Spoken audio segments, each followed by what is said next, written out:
অত্যন্ত নিয়ম নিষ্ঠার মধ্য দিয়ে 2568তম বুদ্ধ জয়ন্তী উদযাপিত হলো জলপাইগুড়িতে।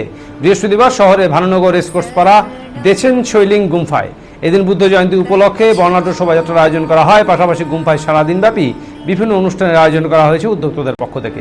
ভগবান বুদ্ধর জন্মজয়ন্তী উপলক্ষে জলপাইগুড়ির ভানুনগর রেসকোর্স পাড়া দেছেন শৈলিং গুম্ফায় সকাল থেকে মন্ত্রপাঠ ও পুজো অর্চনার মধ্য দিয়ে অনুষ্ঠানের সূচনা হয়। শোভাযাত্রায় ভগবান বুদ্ধর লীলা কাহিনী ট্যাবলোর মাধ্যমে তুলে ধরা হয়। পাশাপাশি ধর্মীয় গ্রন্থ ত্রিপিটক মাথায় নিয়ে ভানুনগর গুম্ফা থেকে বর্ণাঢ্য শোভাযাত্রাটি এই এলাকা ঘুরে জলপাইগুড়ি শহর পরিক্রমা করে আবার গুম্ফা প্রাঙ্গণে এসে শেষ হয়। শোভাযাত্রায় অংশগ্রহণ করেন জলপাইগুড়ির বৌদ্ধ ধর্মাবলম্বী মানুষেরা।